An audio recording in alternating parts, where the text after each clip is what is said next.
यह वीडियो केवल शैक्षणिक और जानकारी के उद्देश्य से बनाया गया है।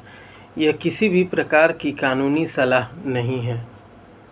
अगर आपको किसी केस से जुड़ी समस्या है तो कृपया किसी योग्य वकील से संपर्क करें। नमस्कार दोस्तों, स्वागत है आपका अपने चैनल न्याय की बात पर। और आज हम चर्चा करेंगे भरण पोषण कानून यानी धारा 125 सीआरपीसी और इसके नए रूप धारा 144 बीएनएसएस 2023 के बारे में। बहुत से लोग मानते हैं कि मेंटेनेंस केवल पत्नी को ही मिलता है, लेकिन असल में यह पति, पत्नी, बच्चे और माता पिता सबके अधिकार से जुड़ा हुआ कानून है।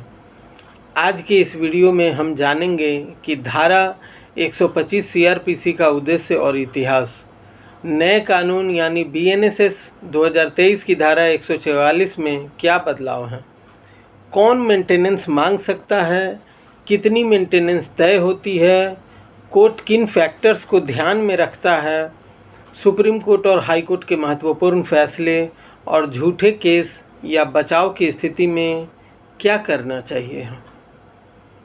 तो चलिए शुरू करते हैं। सबसे पहले धारा 125 सीआरपीसी का उद्देश्य क्या है ये जान लेते हैं। धारा 125 सीआरपीसी को सामाजिक न्याय का प्रावधान कहा जाता है, यानी सोशल जस्टिस, सामाजिक न्याय का प्रावधान कहा जाता है। इसका उद्देश्य है किसी भी आश्रित व्यक्ति भूखा न रहे और उसका जीवन न्यूनतम स्तर पर भी सुरक्षित रहे।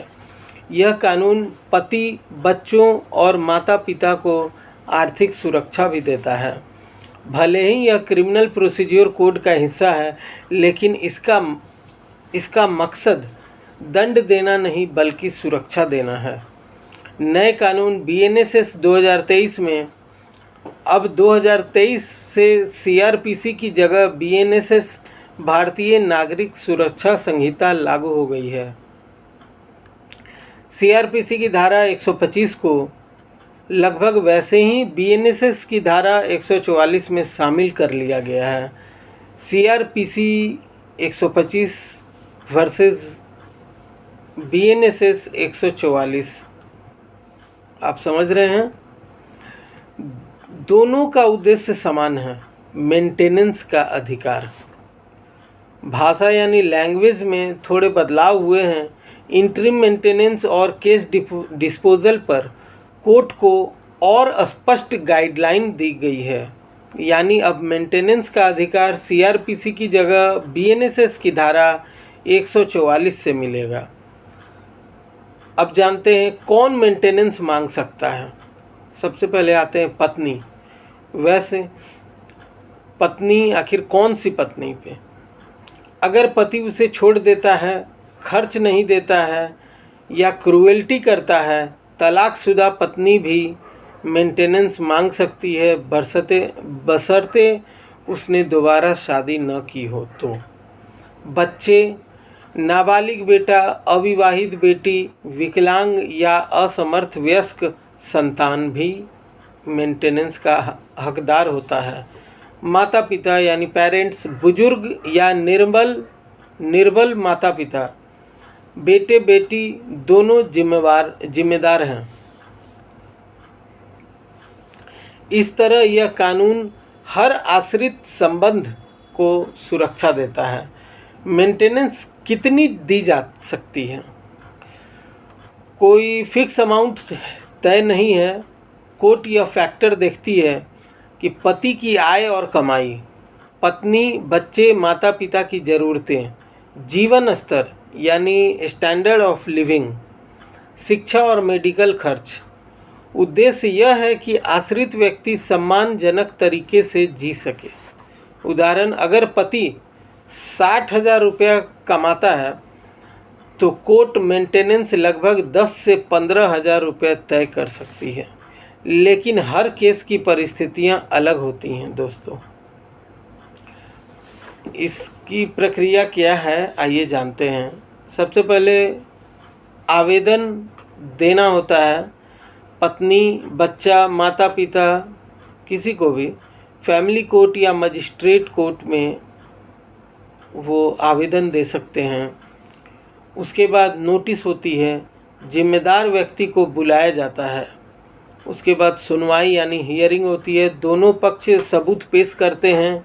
उसके बाद आदेश यानी ऑर्डर होता है। कोर्ट मेंटेनेंस तय करती है अपने हिसाब से। पालन न करने पर अरेस्ट वारंट या जेल तक की सज़ा भी हो सकती है। सुप्रीम कोर्ट और हाई कोर्ट के अहम फैसले के बारे में मैं बताता हूँ। एक चतुर्भुज वर्सेस सीताबाई 2008, उसमें सुप्रीम कोर्ट ने दिया था पत्नी को मेंटेनेंस का हक है, चाहे पति गरीब ही क्यों न हो। Bhuvan Mohan Singh versus Meena 2014, supreme court ने दिया था कि मेंटेनेंस केवल पेट भरने का साधन नहीं बल्कि सम्मानजनक जीवन जीने का अधिकार है। रजनीश वर्सेस नेहा 2020, उसमें सुप्रीम कोर्ट ने कहा कि मेंटेनेंस तय करने के लिए गाइडलाइंस सुप्रीम कोर्ट ने दी है। उस केस में दोनों पक्ष अपनी आय और खर्च का एफिडेविट देंगे, इंटरिम मेंटेनेंस भी मिलेगी। अब चलते हैं दोस्तों पति का पक्ष और या झूठा केस जो हो जाता है। कई बार हस्बैंड पर झूठे मेंटेनेंस के केस भी डाल दिए जाते हैं। ऐसे में पति को अपनी इनकम और एक्सपेंसेस का सही विवरण देना चाहिए। अगर पत्नी कमाने में सक्षम है तो कोर्ट मेंटेनेंस घटा या मना कर सकती है। पत्नी की दोबारा शादी होने पर मेंटेनेंस ऑटोमेटिक बंद हो जाएगा। अगर पत्नी की आय पर्याप्त है तो पति पर अनावश्यक बोझ नहीं डाला जाएगा। माता पिता के लिए विशेष प्रावधान है इसमें। माता पिता भी अपने बच्चों पर मेंटेनेंस का दावा कर सकते हैं। यह प्रावधान बीएनएसएस 2023 की धारा 144 में साफ तौर पर मौजूद है। आजकल कई केस में बुजुर्ग माता पिता अपने बेटे बेटियों से मेंटेनेंस पा रहे हैं। यह कानून उन्हें आर्थिक और सामाजिक सुरक्षा भी देता है।